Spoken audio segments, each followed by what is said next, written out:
जळगावातून जाणाऱ्या मुंबई नागपूर राष्ट्रीय महामार्गावर वाहतुकीचा खोळंबा झालेला आहे।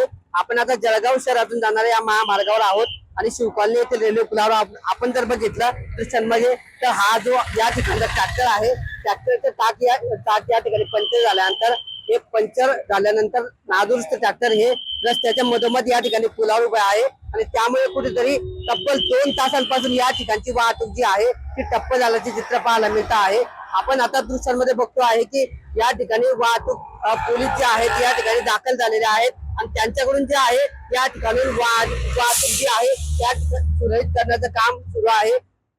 2 तासापूर्वी या ठिकाणी हा ट्रॅक्टर नादुरुस्त झाला, त्याचं टायर निखळल्यानंतर या ठिकाणी महामार्गावर जी आहे वाहतुकीची मोठी रांग लागलेली आहे आणि दृश्यांमध्ये आपण बघतो आहे की या वाहतूक पोलिसांच्या वतीने आता एका बाजूची वाहतूक जी आहे सुरळीत केली जाते आहे आणि वाहतूक सुरळीत करण्याचे प्रयत्न या ठिकाणी सुरू आहे। राष्ट्रीय महामार्ग आहे, मुंबई नागपूर महामार्ग आहे आणि वर्धेचा महामार्ग असतो। मात्र या ठिकाणी सकाळी जे आहे ट्रॅक्टरचं टाक पंक्चर झालं आणि त्यानंतर मध्यभागी पुलावरच हा ट्रॅक्टर बंद पडल्याने या ठिकाणी वाहतुकीचा खोळंबा झाला होता आणि वाहतूक ठप्प झाली होती।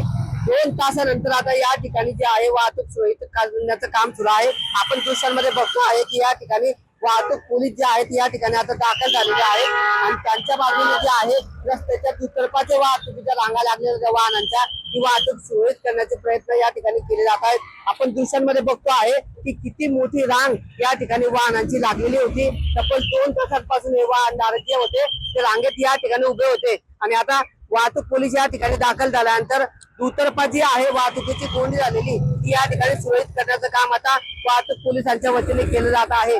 अद्यापही हा ट्रॅक्टर जो आहे मध्यभागी रस्त्याचा उभा आहे, हा ट्रॅक्टर या ठिकाणाहून हलवण्यात आलेला नाही, त्या ठिकाणचं टायर त्याचं काढून दुरुस्तीसाठी नेण्यात आलेला आहे। मात्र किती वेळेपर्यंत हा ट्रॅक्टर या ठिकाणी आता उभा राहणार आहे तोपर्यंत या ठिकाणची वाहतुकी अशीच या ठिकाणी वाहतुकीची कोंडी होणार आहे। मात्र सध्या तरी 2 तासानंतर आता रस्त्याच्या दुतर्फा झालेली ही वाहतुकीची कोंडी जी आहे ती सुरळीत करण्याचं काम आता या ठिकाणी वाहतूक पोलिसांच्या वतीने केलं जात असल्याचं पाहायला मिळत आहे। पूल अरुंद आहे त्यामुळे या पुलावर नेहमी वाहतूक जी आहे ती ठप्प होत असते। मात्र आज देखील हे ट्रॅक्टर नादुरुस्त झाल्यानंतर आता या ठिकाणी वाहतुकीची कोंडी झाली होती आणि तब्बल 2 तासानंतर आता ही वाहतूक सुरळीत करण्याचं काम या ठिकाणी वाहतूक पोलिसांच्या वतीने केलं जात आहे। किशोर पाटील, TV9 मराठी, जळगाव।